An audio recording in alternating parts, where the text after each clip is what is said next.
Sometimes just have to go with what you accept your flaws. We are not perfect. No one is perfect. Don't forget the values If that you you feel are given just because you want to suit.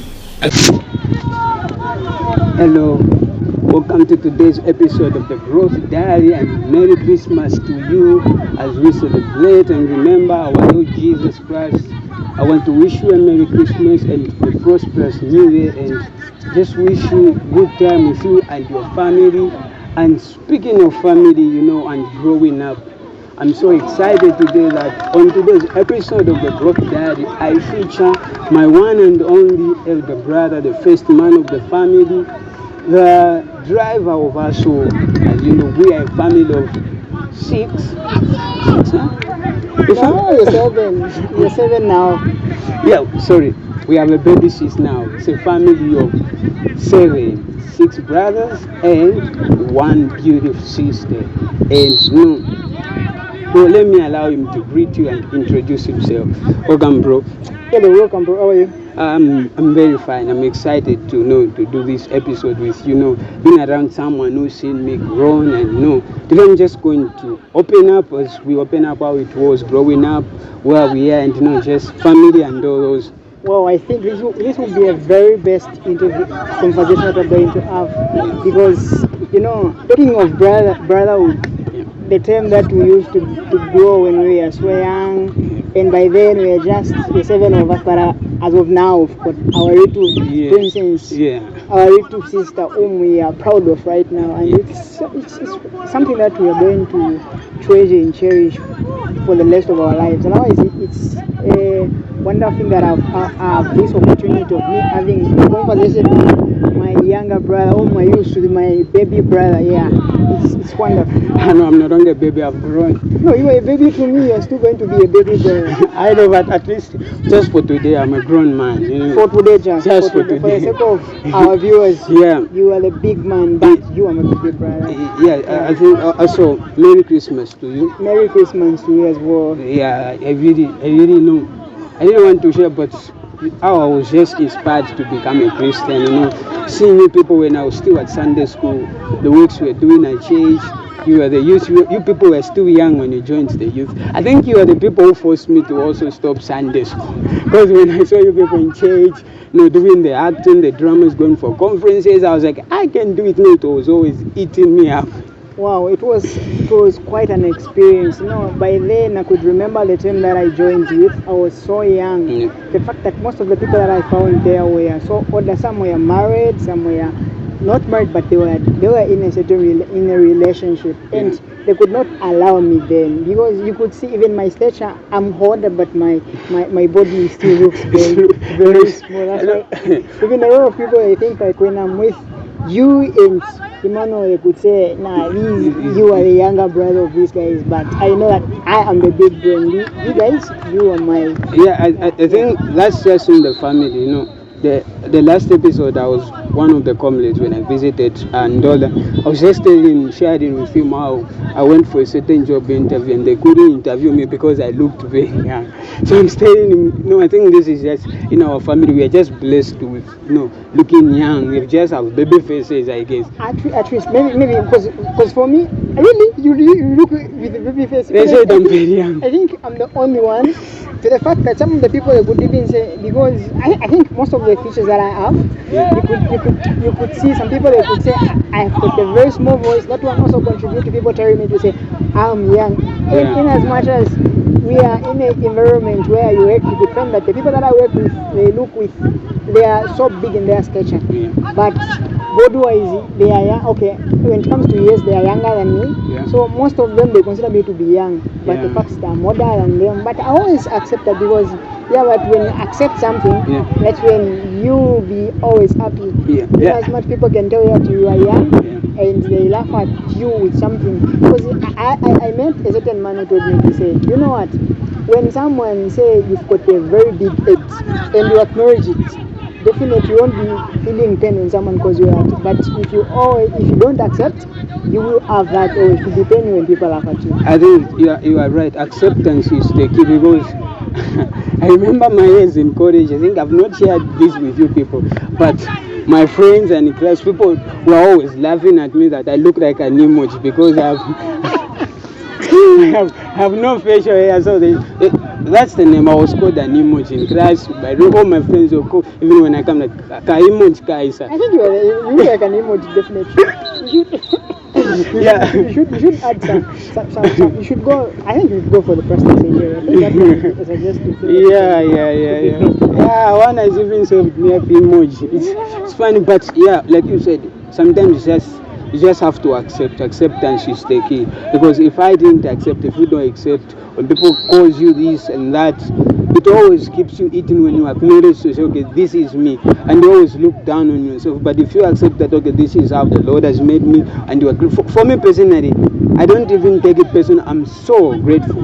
Looking young, for me, I see it as a blessing, a very big blessing. Definitely is a blessing. Because if I remember very well, there was a time that was back then, that was in 2018, if I remember very well.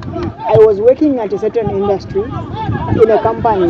I think it was called food processing industry by then. So the time that I started, I was among the people who had a very huge body, and people could consider me to be a baby. So our boss always used to separate me, to give me a very right weight as compared to those guys, because they are looking huge. Yeah, that's the thing. When I say they're always, I think to everything, whether negative or positive, it's all about how you see it. There are always advantages and disadvantages. Well, I think it's Christmas Day. Today we are just talking about families, the importance of embracing family, being around family, growing up with people who, I think when we mean family, because you personally, you are someone who was not always at home. It's either you are with uncle, you are with dad, you are staying there. I think much when I say family is not always about the people you are born with. Sometimes just the people who accept you for who you are and who welcomes you. And as we celebrate this festival season and family time, I just want us today to talk about the importance of family, embracing family, and just being around people like who appreciate and loves you. But before that, maybe I would want to ask, let's just say I don't know you, and the people don't know you. Want to know? We're assuming I don't know you. So, for example, who is Isaiah? How was your growing up, and how was your childhood helped you to be the person you are today? Okay, so I just pray I'm not involved in childhood. Okay, you want to? I think you will be part of it, definitely. I know.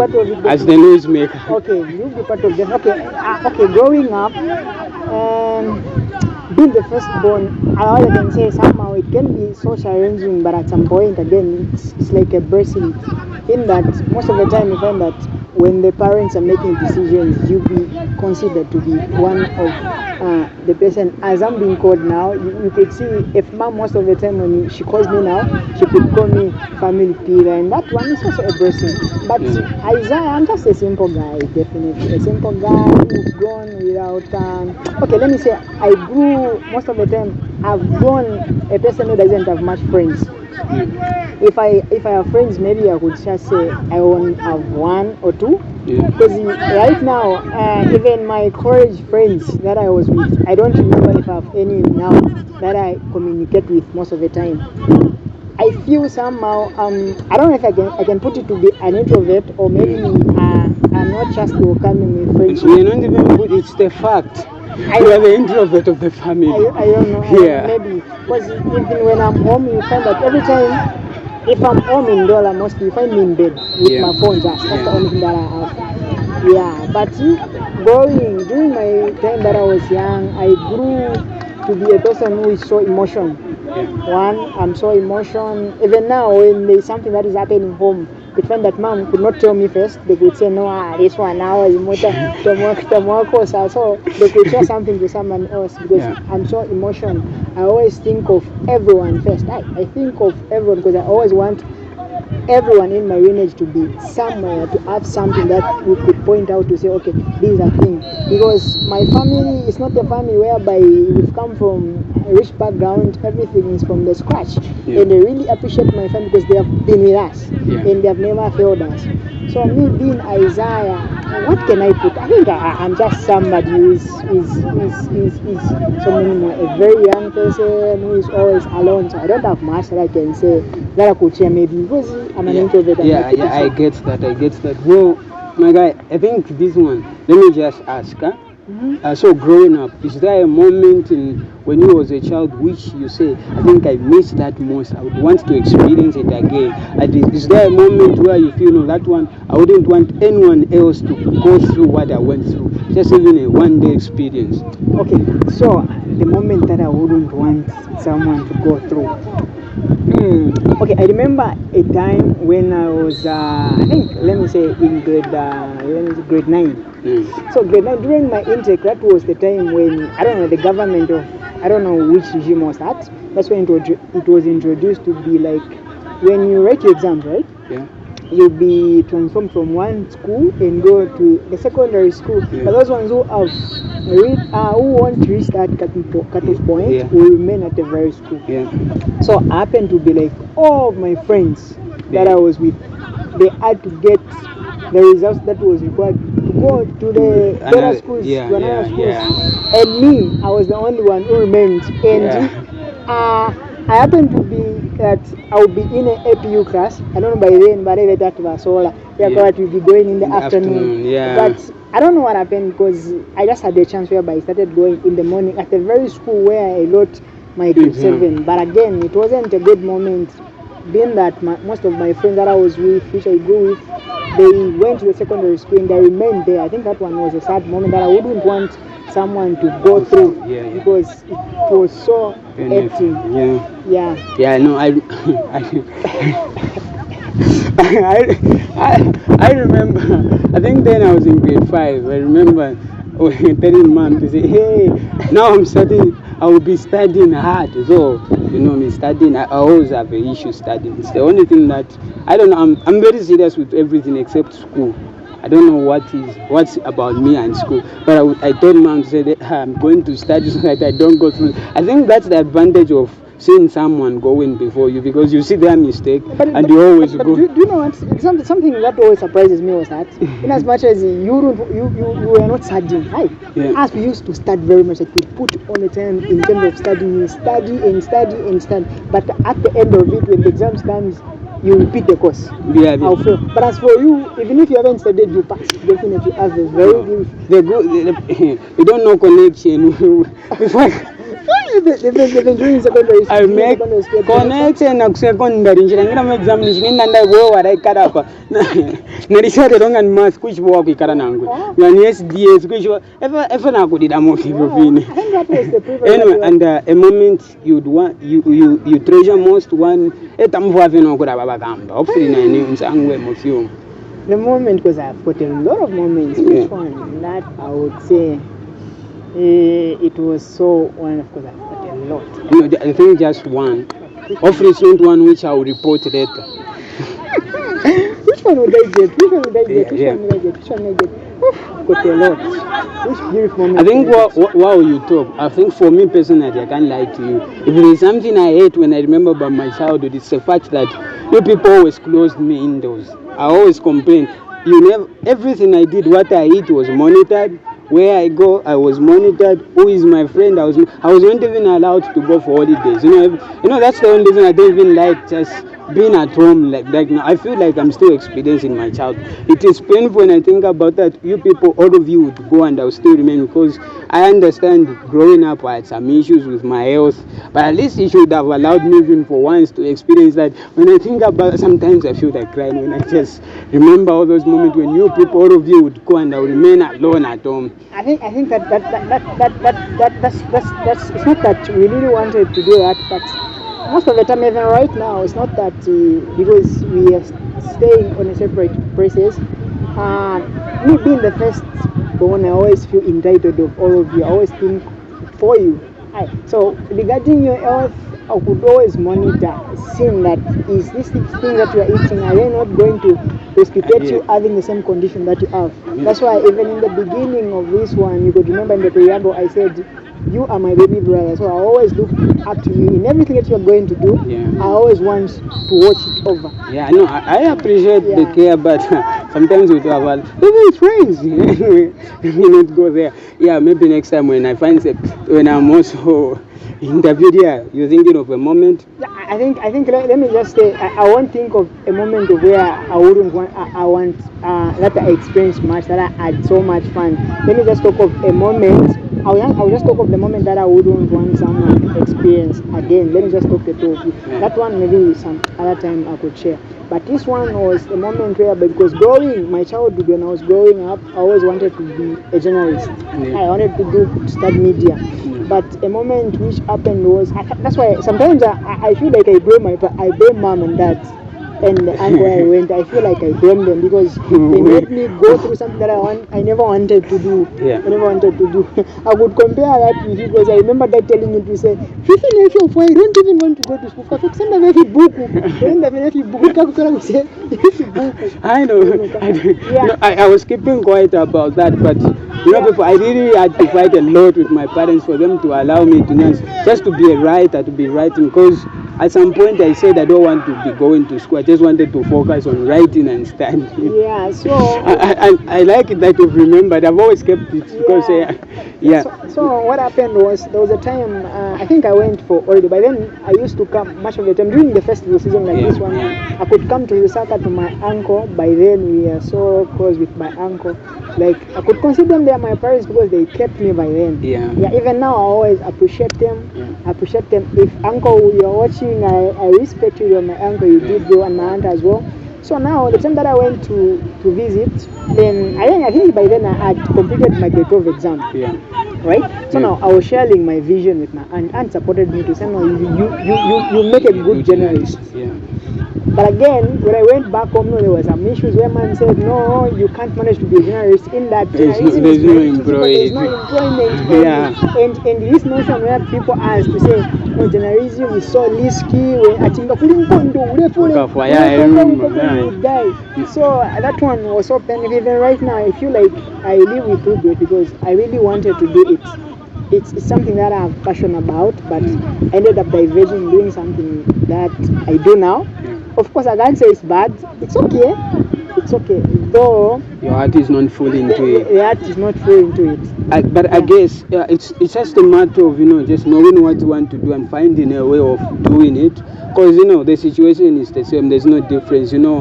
I always wanted to do a program I never wanted. I think it's because of our family, and just the cash. I think there's a lot you have to do in the family and just help them out. Because personally, I always just wanted to do business course or just to do chefing, but I was laughed. Day and day every day. Where would I get money and all those? Do you even cook You even cook? I do, but not the way I had that passion before. After the end of this show, you need to go and cook something because the passion was lost because of how everybody laughed at me. Sometimes when you are young and people don't see it, it's different like I am now. But anyway, talking of family and festival season, what's Christmas to you when you think of it? Wow, Christmas. Yeah. Christmas. I'll put it like the way we used to put it when we were young. Because Christmas, the most thing that we knew about Christmas was to eat chicken and rice. Rice, yeah. When it's this period, like we could start preparing, having very nice. I'm still looking forward to that. Very nice. Don't worry, you can. Hopefully, I'll be treated after the interview as a baby brother. Just take me out. Don't worry, that one will be okay. So, most of the time we could prepare a lot of things. Like we would make sure that mom always buy some clothes for us. Yeah. They buy nice clothes. They buy rice. If there is no rice, there is no Christmas. That's what it was. If there is no music outside. There is no music outside, and there is no fireworks. There is no Christmas. Yeah. But of now, what I can put it, I think Christmas, this is just the celebration that is done annually, every after 25 of December. Yeah. That's when it's being celebrated. Actually, it's just the commemorating of the birth of Jesus Christ. Yeah, that's what I can put it in simple terms. Yeah. Like he's saying, growing up, I think this is the most thing we look forward to most during Christmas, because we knew our mother would bring us new clothing, and we knew this time there's rice and chicken at home, and this is the time we had to behave, to be good children, so that can just get the big piece, or they can give you an entire pot to go and wash. Yeah, no, I miss that moment. How I wish I can just go again and just be that child, experience it again. But I know immediately I'll reach my place, responsibilities will come in. I'll be the one buying all those things. So I'd rather just be. But Christmas, it was, when we were growing up, we saw it was about family, sharing moments, visiting and all those. Do you feel it's the same right now? Well, it might be not the same, but it depends with the time and stage and age right now. Right now, we couldn't just cry for rice. Of course, we would want to go back to that time and want to eat rice like we used to eat. But now, it comes with a lot of responsibilities. What do I mean by a lot of responsibilities? One, we have to look at the parents to say, if I eat this, what are they going to eat outside? Yeah. If I'm celebrating right now, are they celebrating as well? Yeah. Us being the first two sons of them, they are looking up to us to say at least we need to make something so that at least if they are celebrating, at least we also create a moment for these younger ones, because I'm sure that they are still living in the same moment that we I think they are the ones enjoying. I'm sure this time they've started receiving, they've already received their clothing. Yes. I think man has already prepared the clothing for them. Yeah. So, but I remember growing up, mostly apart from our place and family, Christmas, this is a period where we'd go to church at Sunday school then, as we was in Sunday school. You guys were youths then, before we also joined. It's a moment where we had the opportunity to dance just at church, meet, share, laugh, remember Jesus, some doing the poems and others. Do you feel it's the same? Like, is the relevance of the Christmas still kept even right now in churches, homes, and just the world? Yeah, basically, most of the churches that I go to and where I congregate to, here I congregate at Milanda Seminary right now. Yeah. But when I'm in Dola, I always congregate in Shimem Christian Brethren. Yeah. Then, when I was in Dola, I used to be a Sunday school teacher. So this period is already set, like we could have been preparing these all along. I'm sure even now, they have already prepared for the Christmas that the children would enjoy and feel it, in as much as they live from different home background, whereby there are some other homes where they cannot manage of having those things like talk of lies and children. But when we are at church, we always make sure that even these children that are not privileged, they could have that moment of eating the same chicken, just feeling welcomed. And always letting them know about the birth of Jesus Christ. So basically things are happening right now. What you're saying, I think the Christmas is still relevant as it was then. Just maybe the change of people's mindset, being in the Western culture and all those. But I guess everywhere it's the same. Definitely. So it's a time of family and gifts. Yeah, we cannot just talk of the Western culture. Even the Western culture, I could see if the whites right now, you could find that they are always having those quotes, the Christmas quotes. If it's the father, maybe never partnership for the Christmas them. At least me, I'm wearing on a Christmas jersey. At least this was intentional. Okay. I know that this is a Christmas episode. Though it's big, I just had to get it. But for me, I'm wearing red because it's part of it. Yeah, so it's part of it. Yeah. So there's a moment that I'm remembering. Most of the time, there were times away from Christmas. There were times whereby if there is something that is long home, you know that something is long and you've made a mistake. I've made a mistake. Then I know that is coming, because me being emotional, I could cry even before that beats me. So I could. The good thing is me. I was never. I was always like, no, we can't beat this one. I think though I had issues with my health, I think it also worked for me. I guess it's just how you live, because I would always be, they will score me but they won't beat me. I will always be put on their side. That's it. So most of the time we could find that we used to be our shield. Like I could make a mistake, dad used to be close with you. You know, as much as hey mama mari kula ko area kupasa pasa na ngudukusho mari pasa it was a challenge. In as much as we could try to do it, I could start, I could put more effort. But again, I don't know, maybe school wasn't just mine. I don't know, but I hope that I'm happy that I'm here where I am right now with a little bit of education that I'm having, and I really appreciate God that has given me. But what I remembered was there was this moment where I made something. I don't know if it was a TV or maybe I stole something. You stole the money. You stole money. I didn't. That's the place where you had to pass to steal that money. There was a small window. You stole the money, I remember. So I stole the money. Now, the interesting part was, so after that Keah was like, so the way it was, when I've done something, I know that is coming. When he comes up, I will be in trouble. Because that was most on your side. So I could put you in front of everything else. So at least when you meet with that, at least that anger will be a bit reduced. So otherwise, it was a quiet. It was funny growing up where you make a mistake, you blame it on someone because you know if you. And I don't know. You used to blame a lot of people. You do something, you make someone be at fault, whereby someone else and when I was at home last week, so my brother was saying, "No, this one is too clever." Because there was something that happened there. And then they wanted to blame me because they knew if they point at me, nothing will happen. They won't beat me, they won't do anything. Now, before they could come where I was, they didn't know even how I left the place. So when they came, I was like, this one is too clever because they paid me, they gave me money to say I take the blame. I used the money and yeah, so otherwise it's so fun, you know, this Christmas. How I wish we could go home and just experience it. I was there. I was like, no, this festival season, I have to go visit them, and you know, they just went to Okama, our new baby. My guy, she's very beautiful. I think I need to go see. Yeah, you need to go because. But you know what? One thing that I want. Yeah. It could be better that if we have something, or if we just prepare something. Okay, I'm just praying that God could bless us. We have something that we can go and present to them, appreciate the parents, everything that they have the effort, it's not easy because it's not that they had money, but because of the love that they had for very us. much, you know. And they made sure that no one lacks about education, as much as it's not everything that can be managed.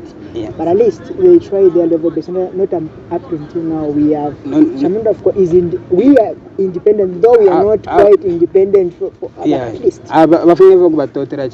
Because for me, it's personal. I just appreciate them for them to manage me in college because school they did forced, they did it managed, you know. Parents needs to be appreciated, you know. They do so much, especially in our countries, and because most of us, when we look at our families, we find that maybe 70% of us people in colleges, schools, come from humble backgrounds. So it's a struggle for parents managing, even just pushing their children, going that far. So if you reach a place like where we've reached, truly they need to be appreciated because they've done so much for us. Mama and dad, is not just because it's Christmas, but truth be told, we love you so much. If you are watching, we love you so very much. Everybody, our aunts, our uncles, everybody who've been there. And grandma was always calling me, always. She's always calling me like every day. It's my husband, how are you? My husband, how are you? Danny, she has played a big role. She has played a big role for that. She really needs every hand of applause and appreciation. I was telling her that you have to live another 30 years, you woman, because you need more years. She could live everything that she has sold. And it's quite an amazing being with the family, being with them, hearing them. Because right now I would want sitting with my dad, and everyone, so that they you remember, I think a moment before we close, because our time is not with us. I think those moments where I would sit in our sitting room, Dad would come with the Bible, read us a chapter, and then he'd ask us questions, then give us as a reward those biscuits that were shaped in cars. People remember those. Now. Those questions that you used to eat a lot to get a lot of biscuits. Exactly. Now, I remember in a manual where one man starts saying, as I said, I'm not part of the family. Remember, I'm leaving the family. Do you know what? I think that guy really needs a lot of encouragement. Even maybe right now. Because let me say 2 years back, he could say, no, people, they don't really consider me to be part of it. I really don't feel like that. It's a matter of just time. It's growing. I'll leave the family because my question is, I'm saying. But those were great moments. I feel when I look back to them, they're the one that has helped us a lot in terms of knowing the Bible. Definitely, they have shaped us to be people finding ourselves, you know. And when grandma and aunt comes, you know, they're telling you stories or teaching me, you are singing along. You know, those moments, I think those are the things we should at least even this generation, they should experience. Definitely. Parents, families there. Let's just keep our culture. That's why Let's keep things that makes us Zambian and feel, Yeah, that's why I pray to God that even in the future, if God were to bless us with children, we need to invite them to make them they know have to know each other, just background, have a moment. Things that we've gone through and things that have shaped us to be who we are today. In as much as we are not perfect, but at least our parents try their level best to make sure that we are on the better place. That's why I always say shout out to you. That's why I always call my mom as a reason, because she's my friend. She knows everything. She's a queen. When I tell her that, Mommy, I want this, she definitely do. Even now, when I call her, she will do something for me. She doesn't say, no, baby, you're doing something. No, I can't do this. A mother always be a mother. Or should I say a parent, including fathers, because we'll be fathers. Because me, I'm always open to my mom, even when I'm in a relationship, any relationship that I'm into. Definitely, be it romantically, I always tell her that, Mommy, this is yours. Vamala. Always told you that. No, Vamala, no, it's a good thing, Yeah, it's a good thing. Otherwise, shout out to every parents out there, just trying their level best, to make most and just to provide for their children. And like we said, we just sharing the importance of family growing up, some moments we have. We can't share everything because this is not enough time. Hopefully what we've shared will just give you a glimpse of where we're coming from and the importance of just having family time, sharing, getting to know each other, loving one another, introducing your children to our extended families and all that. But my guy, before we leave, I think I want us to challenge ourselves. I want you to challenge me with one thing here, and I will challenge you with one thing. I think my challenge is I challenge you to remove the hair. just remove it. Can I? A brush cut, you see, bring out the childhood. You know what? If I remove this one, it will affect a lot of things. There are people that doesn't want me to remove this hair. If I remove it, but way back, I used to be a very smart guy. That's what I'm saying. That let's see what would happen. I don't want to end that relationship because I'm sure a pride have a madam. I don't know. Maybe some. That shout out to wife. She's watching as well. She's a good person. Hopefully, she's the one I'm talking about. She knows she's the best. She's the best. You're the best, Moache. Yeah. She's the best, definitely. Yeah, so what are your last words to just people here this festival season? What's your encouragement and just your encouragement for the new year? Okay, as we all know, festival season is a very sensitive period in as much as we are celebrating the birth of Jesus Christ, and always we should just keep ourselves to be safe because there is also life after this Christmas. There will be another Christmas. So if you are not taking care of yourself, you end up maybe losing your life because there's a lot of things that are happening. You want to pray alone in something that is not even so good to you, whereby you end up maybe dying. Of course, it's not you who's going to lose. Your family will lose. There are people who depend on you will lose. Otherwise, there is nothing much that I can say. It's just to wish you a happy new year and also happy Christmas and prosperous new year. Let the beginning of the new year be a blessing to your family and in everything that you are into. Let them be blessed in the name of Jesus Christ. Amen. Amen. Otherwise, like my brother said, is a wise man. Most I seek counsel with him when things are difficult or when I have to make sensitive decisions. But as he said, Merry Christmas to you. Remember to take care of yourself because there's life beyond this festival. Because there was one a year before and the year after before. So they keep coming. They've been there. It's not the first. We are not the first. So let's celebrate responsibly. Definitely. So as we celebrate, remember you have a family and people and the future to look after. And Happy New Year. Wishing you prosperity and good luck in all you do and in your family. This I've been your host, or should I say we've been your host, me and my other brother. We call him Ike. Don't worry, Ike will be always part of this. Yeah, he's always behind me, helping me plan, just coming up with right content and all those. Otherwise, Happy New Year to you, and a shout out to everyone there taking care of the family. Shout out to all my friends, all the families and all the people we love and all those who hate us. May God bless you. I've been your host, Ivan Mapeva Gwada. See you next time.